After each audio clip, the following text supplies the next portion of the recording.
Ayun oh. So ngayon magpaparehistro tayo ng ating motor na Honda Click with my boy Dane in the house, yo.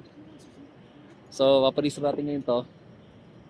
Nagparehistro na ako ng January, kaso nandun sa CR niya yung plate number niya and August. So rehistro ulit. Kwento ko na sa yung journey. So yun, chill lang. Let's go.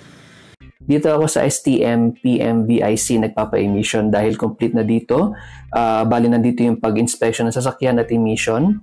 Para pagpunta ko sa LTO office ay diretso na ako sa loob.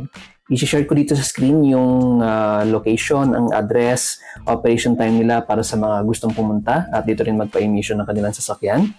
Habang naghihintay sa pila ng emission at inspection, pwede na rin nating isabay yung pagkuha ng TPL insurance dahil meron na rin doon available na TPL insurance. Bali, walang nasasayang na oras kung makikita ninyo.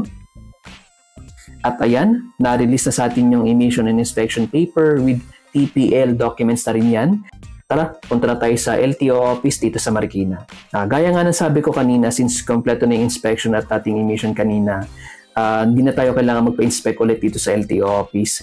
Diretso na tayo sa pila dito sa loob. Share ko lang nung nagparehistro ko ng motor, hindi pa available yung plate number nito. Pero sabi sa akin ng officer doon sa office is pwede naman magpagawa ng for the meantime temporary plate. Basta nakalagay lang doon yung word na temporary plate, goods na yon. And make sure din na masunod yung tamang format na pinrovide ni LTO when it comes to making your own temporary motorcycle plate. Para pag meron mga, let's say, checkpoint, hindi na masisita yung nakalagay na plate sa atin. At ayan, na-release na sa atin yung registro ng motor natin. Bali overall, inabot lang tayo ng 3 hours dun sa ating lakad. Kasama na yung emission, TPL and registration. So for me, acceptable naman yung time frame since again tayo naman naglakad at hindi naman tayo masyadong busy during that time.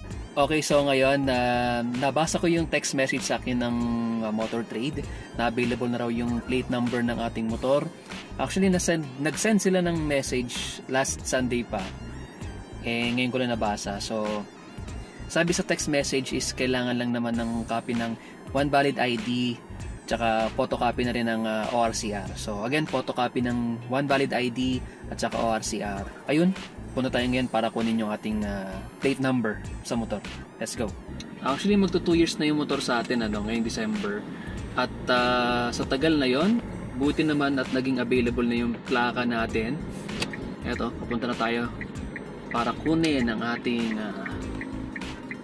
license plate. Okay, so ayun, nakuha na natin yung plaka natin sa kasa. Ito na yon. At swerte na lang, hindi ako nakapagpagawa kasi muntik na ako magpagawa ng temporary plate. Kasi naalala ko na nagparehistro ako nun sa Marikina sa motor, nung last August lang. Sabi sa akin is, kailangan ko magpagawa ng temporary plate na nakalagay itong details na to. Kasi pag hindi ko ginawa yun, pwede ako masita sa checkpoint. So ngayon, buti na lang di ako nagpagawa. At swerte, ito na nakuha na natin. So let's go home para ikabit. Yan, lagyan na natin ang ating bagong license plate. Yan na, all good. Since nalagay na natin yung ating bagong plate number, goods na tayo. And almost 2 years in the making tong license plate na to, pero all goods naman. So yep, chill na tayo.